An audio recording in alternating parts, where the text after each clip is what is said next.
What is going on, guys? Welcome back to the channel. It is Akephalos here, and today we are going to be continuing our Manchester United via Vitæ Æternæ career mode here on FM20 on the channel. So if you guys going to enjoy it, I have a favor to ask. Leave a like on this video, hit that big red subscribe button down below as well. I'll be very much grateful and appreciative of your support. The basic YouTube sales pitch, you know the drill, yada yada. So yeah, with all that being said, let's just quickly jump right back into it. And we're going to be taking on Tottenham Hotspur here today for the first game of today's episode. So yeah, it's gonna be a very interesting fixture here on the 5th of March at the new White Hart Lane, a Premier League fixture. And what makes this fixture so interesting, like I said, is the rather befuddling nature of where the two clubs lie. So obviously, United we at United, this particular rendition of United, are at the top of the table at the first position. But in this particular save, Tottenham are actually 12th in the league, which is rather interesting in my opinion, because um, I'm gonna show you the Tottenham select lineup in a bit, and it's rather astonishing to see them, slump to a lower mid-table position, in my opinion. So, this position is usually for clubs that are not too good to crack the Europa League status, or clubs that have just recently been promoted and are just trying to make their way back up to trying to become a mid-table side. So it's usually at this position these clubs are usually found. So if I show you the Tottenham side, why do I say this is a very shocking, a very astonishing, a very surprising turn of events? That's because if you take a look at this side, a very star-studded side here, a very star-studded lineup here. Take a look at this: Son Heung-min Son up top, Steven Bergwijn, Isco, Ilkay Gundogan, Yuri Tielemans, Ryan Sessegnon, Eric Dyer, Davinson Sanchez, Nikola Milenkovic. I believe this guy's from Fiorentina. Hugo Lloris. If you take a look on their bench as well, Chris Smalling, Harry Winks, Dele Alli, Florian Thauvin, Toby Alderweireld. Let's see who else I can name here. Giovanni Lo Celso, 1-5. Troy Parrott, a very good, up and coming youngster from the Republic of Ireland. So, a very interesting turn of events here for Tottenham Hotspur. I'm not really sure what resulted in this. And going further, as you can see, Mary Demiral here. I believe he's a prospect that is just recently signed from Juventus in this particular career mode, and as well as Tanguy Ndombele too, who's out injured. So a very interesting turn of events for Tottenham here. I'm not so sure what resulted in their decline, but hopefully things look up for them. And we're just gonna have to be very careful as well, very cautious, because heading into this one, you don't know what to expect. I feel like we have to respect Tottenham heading into this one, because they are able to put up a fight. I am very aware of that, and we're just gonna be very cautious. That's what I'm trying to say. So, all things considered, what I'd like to do is this is the side that I feel like I want to play. So, basically, De Gea in goal, Longley and Diaz is the defenders, Renan Lodi and Brendan Williams here on the right hand side. Actually, I think I want to start Gonzalo Montiel here on the right hand side, just because he had a good game in the last outing against Fulham, and I believe he got on the score sheet as well. So maybe he could try to capitalize on that recent resurgence of form. So yeah, that's what I decided to do.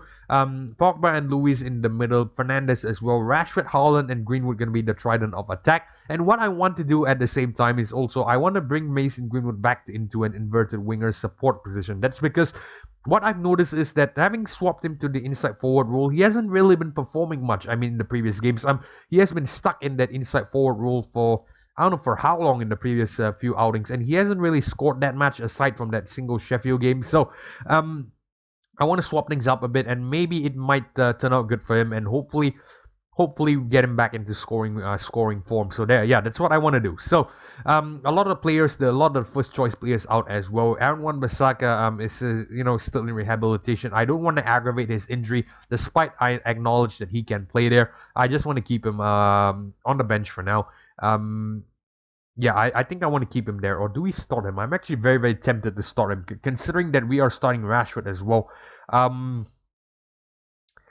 I think we're gonna start Aaron Wan-Bissaka for this one. It is a bit risky to start him there, but I think that's what we're gonna do. We're gonna start Aaron Wan-Bissaka because this is a too big of a fixture to forsake. And I think, yeah, this is what we're gonna do. So Montiel's gonna be on the bench, gonna come on for Wan-Bissaka if we need him. And Jadon Sancho is in no position to play. 75% to 41% sharpness. So yeah, he still has a long road to rehabilitation. And why is Jude Bellingham in the substitution? In this in the reserves. I think I want to put him here ahead of Alex Telles. I know this is a rather controversial one, considering how Alex Telles had a very good resurgence as of late. But I feel like I want to start Bellingham more often because Bellingham is a prospect that we want to try to develop, given he's 18 years of age, and at the same time we need a spare winger just in case Rashford or Greenwood end up injured or something. So I think with all things being said, we're gonna manage this one personally. We're gonna manage this one. Hopefully it's gonna come good for us because again, we need to win here just to extend our lead in the Premier League, and I feel like we are in a good position to win here. But let's take a look at the Tottenham side and see if we have any second thoughts. So Hugo Lloris starting in goal for them. Toby Alderweireld plays with Davinson Sanchez as expected. Nikola Milenkovic and Ryan Sessegnon, the white defenders for today. Ilkay Gundogan and Yuri Tielemans in the middle of the park behind Isco as the creative force. Steven Bergwijn, Heung-min Son, and Florian Thauvin as the trident of attack. So hopefully we can beat Tottenham here. So I'm gonna go aggressively and tell the team I'm expecting a win here so we can qualify for UEFA Champions League. So I guess that's a fair assessment because as you can see, we are a win here would book us a spot in next year's Champions League, and yeah, that's what we're aiming for. I guess we're just gonna quickly speed through this PCQ as usual. Spam kickoff, and as well as spam the man more. So I guess it should work to our advantage. I think I see us going home with a 1-0 win. If I'm being honest, a 1-0 win is more than ideal. I'd love to score more, but a 1-0 win would be good enough. But yeah, we're just going to continue to demand more whenever we can. Hopefully Aaron Wan-Bissaka's injury isn't too big of a hindrance. I'm taking a big risk here to play Bissaka, but I need a player of his quality at right back. It's not that I don't trust our right backs. I would just really love to play him there. Might have a good chance here. Haaland, wow, that was a very good ball from Ruben Dias. Nearly resulted in a goal. If we can replicate it, Rashford in, Greenwood, wow, a volley here from Mason Greenwood. I believe it came over Bruno Fernandes for some reason. It's very awkward here. I want to take a look at this. Rashford, Pogba, Rashford again. I believe Rashford with the cross.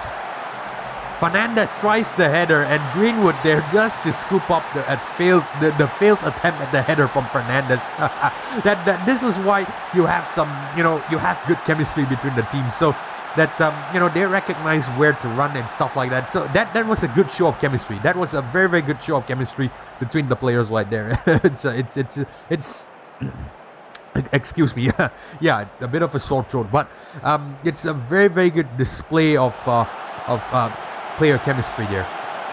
And can we get another one here? Bissaka, oh, that was a bit scrappy, a bit sloppy. I guess he must be still suffering the effects of injury.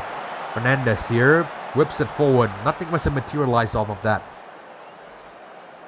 Let's just continue to demand more whenever we can. We have a header taken quickly. I guess nothing must have happened. And as usual, we're going to demand more whenever we can. Clement Longley and the defender there gets booked for a yellow card. Nikola Milenkovic, Tielemans, Thauvin, balls with United. Aaron Wan-Bissaka, Florentino Luis, Bissaka again, Pogba, out to Haaland. It's true. Haaland gonna send one in, assisted by Paul Pogba. An exquisite pass there, and a very well-timed one from Erling Haaland to beat the offside trap. Yeah, a very good run there. Not too far behind the defensive line there, just before it, and a good run, a very good run. A less experienced striker would have waited right behind the defensive line there and fell for the offside trap. That was a good run from Haaland, a very good run. Kudos to the Norwegian, a very good play there, and a very good pass from Paul Pogba as well. An exquisite pass. 2-0 here at the new White Hart Lane. If we can just maintain this, I think it would be great. And Wan-Bissaka is looking a bit gassed. We're gonna keep him on for now. We're gonna take him off when his ball reaches 60 or 65. We'll see how it goes. But for now, we're gonna tell the team assertively, just to make sure that they don't get complacent. And I believe they are on the same page as I am. So we're gonna continue to man more whenever we can. Let's just hope that Tottenham don't score from this chance here. Nikola Milenkovic, Yuri Tielemans again. Davinson Sanchez passes it back to Hugo Lloris. Toby Alderweireld. Cavani, we give him too much space there, and Aaron Wan-Bissaka, I guess it must be a bit of fatigue from injury there. I think we're gonna look to sub him off relatively soon. Maybe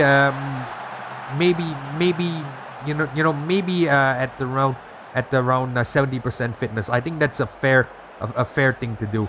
Okay, Gundogan, Bissaka tries to tackle Gundogan here. De Gea with the save. That was real risky. I think that I can't take it no more. Bissaka needs to go off. This is absolutely scary, to tell you the truth. Very scary. So we're gonna take him off and we're gonna stick Gonzalo Montiel there. Hopefully that's gonna come good for us. Okay, you've done your part, Bissaka. That's enough. It's not that I don't trust you, but I want someone with fresher legs up there. All right, Fernandes here.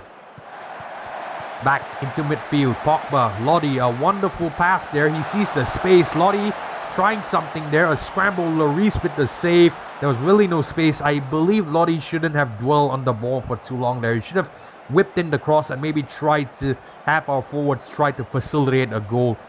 Might not have resulted in a goal, but it would have been better than holding up the ball far too long on the left-hand side. Fernandes gets a yellow card. I think we're going to tell the players to ease off on the tackles just to, take it easy a bit. And what the hell did I change? I'm sure I didn't change anything. That's a bit weird, but it doesn't matter. I'm very sure I didn't change anything, right? Hold on. I'm not really sure. You know what? I don't want to take a risk. Oh, we could be through here with Greenwood.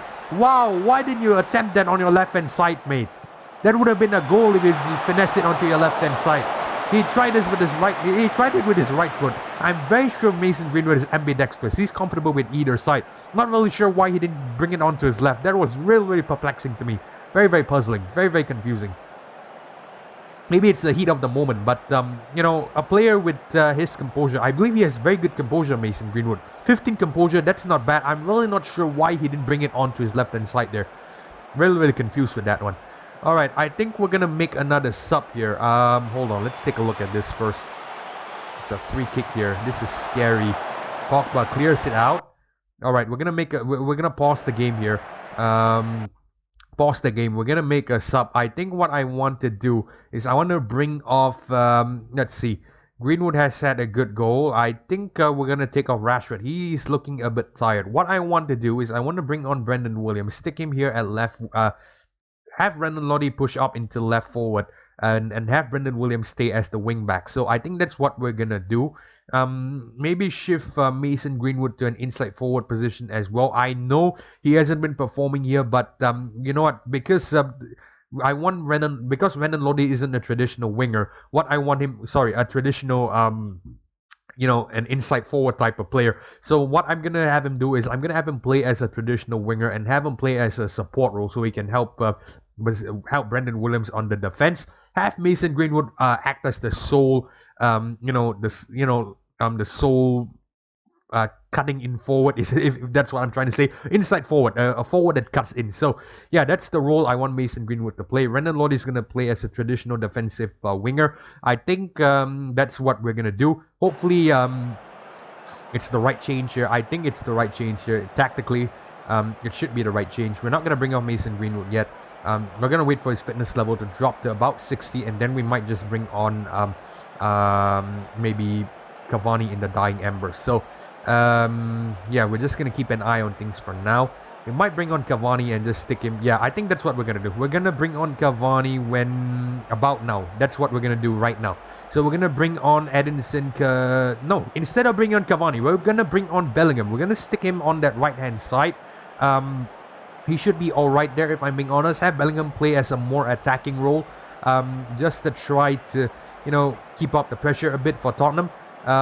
Just try to make sure that we hang on to this lead as we approach the final few seconds Call it, ref. It's almost time. Just call it. Blow the whistle. And we do get away with a 2-1 win here. It's an unfortunate goal from Florian Thauvin. How our defensive line was a bit sloppy from halftime. But we got the win here. That's the most important thing. 3 points goes back to Old Trafford. And 2 goals here claimed by Manchester United. It's great. It's great. Great stuff to see. So I think we're going to tell the team passionately, well, we're going to focus on the positives here. We secured UEFA Champions League qualification, so we're going to congratulate them on that. But to be fair, we shouldn't have conceded that Florian Thauvin goal. As much as I would have liked not to concede that, we still secured the qualification for next year's Champions League. So I'm more than pleased. Okay, so with all things considered, and hey, it looks like the board is giving us a shot of money as well. So we have 241 million in terms of bankroll. I just want to take a look at this. If we go to Club Vision, I believe it should be displayed here. No, I think finances menu will give us a better overview. Yeah, as you can see here, we have 241 in the bank right now, as well as a 5 million wage budget. But we're gonna take a look at all that later on. But for now, though, this is where it's at, and looks like we qualified for next year's Champions League. And with all things being said, it was a great win for us. So yeah, I guess what I'm gonna do is I'm gonna advance ahead to the Newcastle game, which is in about a week. We're going to simulate that one, and then we're going to wrap things up there. And yeah, I'll see you guys in a second. Okay, guys, so here we are at the final game of today's episode. So we're going to be taking on Newcastle for this next one. And I guess this is going to be a game that we simulate. So we're not going to nitpick too much about this. And to be fair, we should be in a relatively good position to win this one. Not to get too arrogant, not to get too cocky, but, you know, Newcastle are a spot below Tottenham. And the reality is, let's be real, Newcastle are definitely nowhere near Tottenham in my opinion. So it should be something that we might be able to, I won't say win easily, but we should be able to win. That's what I'm trying to say. So yeah, for the most part, I was just going through the Newcastle team selection here real quick. Looks like they have some decent players. I believe players like Adam Hlozek here. Interesting thing to see him transferred to Tottenham. I guess this must be I don't know, maybe an installment signing or something like that. Because I don't think you know, whatever club that he came from, I believe Manchester City signed him in the first season. So I don't think Manchester City would have let him go for relatively low price. I believe it must be an installment signing or something like that. But we'll see. Whatever their contractual issues, it's not really our concern. But yeah, looks like this is a very good Tottenham side, a very fairly decent Tottenham side. Matty Ryan in goal. Jamal Lascelles. I was thinking about Jeremy for some reason, but yeah, Lascelles, I've heard of him for sure. Tyrone Mings at left back, a very interesting choice here. I think this must be just a rough lineup. The actual lineup, I'm not really sure. Sean Longstaff, Matty Longstaff, both of these are siblings, of course. Here in the Newcastle side. Billy Gilmore, I believe this is a loan signing from Chelsea. Yeah, there we go. Daniel James is, of course, a loan signing from us, but he will be ineligible for this game. And Alexander Morelos, Alfredo Morelos. I know he played at Rangers, if I'm not mistaken. I believe it was Rangers, right? Hopefully, I'm not being an idiot right here. I think it was at Rangers. It should be at Rangers. Yeah, there we go. It was at Rangers. Yeah. So Alfredo Morelos here, I've heard of him. Not really too knowledgeable on his quality, but I think he should be. I think he's good. Tony Lato as well. This guy was from Valencia. Miguel Almiron, of course, I believe he was from Atlanta United. In the MLS. So yeah, Jesse Lingard, our former ex-player, also here at Newcastle as well. So yeah, a very overall good side for Tottenham, for Newcastle United, to be fair. Nabil Bentaleb and Ben Mee as well. So overall a very decent side for Newcastle right here. So I expect a good fight, but that will be all up to the AI, because we are gonna instant result this. So this is the side I've decided to pick, a rotated side for ourselves as well. Henderson gonna start in goal for this one. Harry Maguire and Benjamin Pavard gonna play in the middle of the fence. Brendan Williams and Wan-Bissaka gonna start. Jude Bellingham and Arthur here in as the midfield duo. Marcus Rashford, Jadon Sancho, and Erling Haaland gonna play in front of Bruno Fernandes here. So a rotated side just to get some fresh legs for the PSG fixture, which is gonna be the first game of the next episode. So yeah, that's the reasoning behind this selection. And without further ado, we're just gonna instant result this. I am aware that Sancho is struggling to I won't say struggling, but not really at the 100%, but he should fare all right. It is a home game, and we can easily just take him off for Mason Greenwood, who's on the substitutes bench. So yeah, I think it should be a win for us, and it is a win for us. 3-0, not bad. Bruno Fernandes on the score sheet, Mason Greenwood, and Mazraoui gets an own goal. Unfortunate for the Newcastle man, but much delight to us. So all things considered, it was a good outing here. It was a good outing here at Old Trafford. Just a quick one, and I think with all that being said, we're gonna end the video here because we are running out of time. And oh, Jadon Sancho is injured. Ay, this is bad, but let's hope that Mason Greenwood can stand in for us. I think it should be all right. Probably was stupid to play him in this Newcastle game. I thought I was trying to be a bit smart there, trying to get him back up to speed. But looks like he's gonna be a bit more. He's gonna be injured for longer. That was stupid. I won't lie. That was a stupid call from me. I take full responsibility for this. I won't lie. I take full responsibility for this. That was a stupid call. But let's hope it's all gonna be all right. And I guess, like I said, we're going to end the video here because we are running out of time. So if you guys enjoyed this episode of Man United via Vitæ Æternæ and you'd like to see more, you know what to do. Leave a like on this video, hit that big red subscribe button down below. Be grateful and appreciate of your support. But most importantly, if you subscribe, you won't miss when I upload the next episode. And you must well just ring that bell icon as well so that you're notified whenever I do so. So with all that being said, this is Akephalos signing off. I hope to see you guys in the next one. Peace.